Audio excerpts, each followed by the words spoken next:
AirDrop is a convenient way to share files between Apple devices. But if you are having trouble using AirDrop on your iPhone 12, check out this video. Here we will show you some tips and tricks to fix it. First, make sure your iPhone's Wi-Fi and Bluetooth is turned on. You won't need internet connection. You only need Wi-Fi and Bluetooth sensor to be working because they will be needed to connect the devices. If you can't receive files on your iPhone, change the AirDrop settings. Open Control Center. Tap and hold the network section. Tap AirDrop.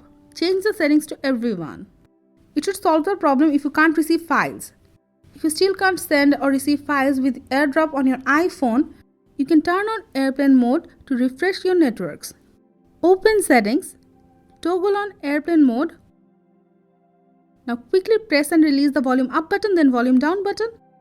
Now press and hold the side button until you see the Apple logo.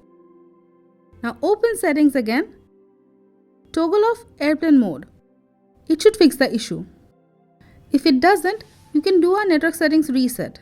To do that, open Settings, tap General, tap Reset, tap Reset Network Settings, enter your passcode if prompted, tap Reset Network Settings.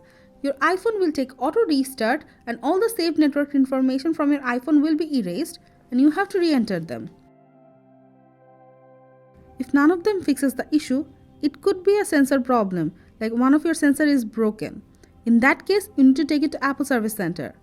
Thank you for staying with us. If it was helpful, like, share and let us know your opinions in the comment box. And don't forget to subscribe to our channel for tips and tricks for Apple devices. Thank you.